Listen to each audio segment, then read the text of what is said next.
দোস্ত ইমন, তোর আইফোন দিয়ে আমাকে একটা ছবি তুলে দে তো। তোরা এতক্ষণ ধরে ছবি তুলতেছিস বেটা, আমার আইফোনে কি চার্জ আছে? তাহলে আমার আইফোন দিয়ে তুল। এই ওর ছবি তুলতেছিস মানে আমিও তুলবো, এরপর আমাকে তুলবি। আবিদের পর না হয় আমি তুলবো। এখন আবিদকে তুলি। এই সাদমান, তুই শোন না বেটা, দেখতেছিস না আবিদের ছবি তুলতেছি। একটু শোন না।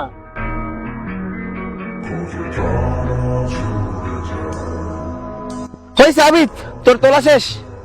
আবিদের পর আমার টান ছিল, দোস্ত এখন আমাকে তুলে দে। বেটা মোবাইল আমার, আগে আমার ছবি তোল। আমার মোবাইলে অত চান্স নাই। আচ্ছা তুই তুল।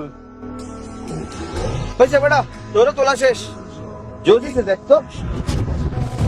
দোস্ত আমার একটা ছবি তুলে দে। দাঁড়া আগে দেখি ছবিগুলা।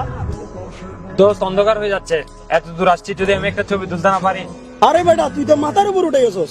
আমার মোবাইল আমাকে দেখতে দে আগে, তোরা তুলে দেবো বলছি তো।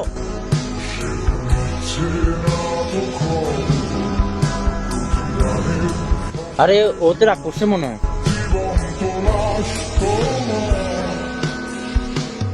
আরে রাগ করলো কি না করলো কি। এই বন্ধু মহলে যে বন্ধুর বাইক আর আইফোন আছে তারই রাগের মূল্য আছে, আমার তো কিছু নাই। আমার রাগের মূল্যই বা কেন থাকবে?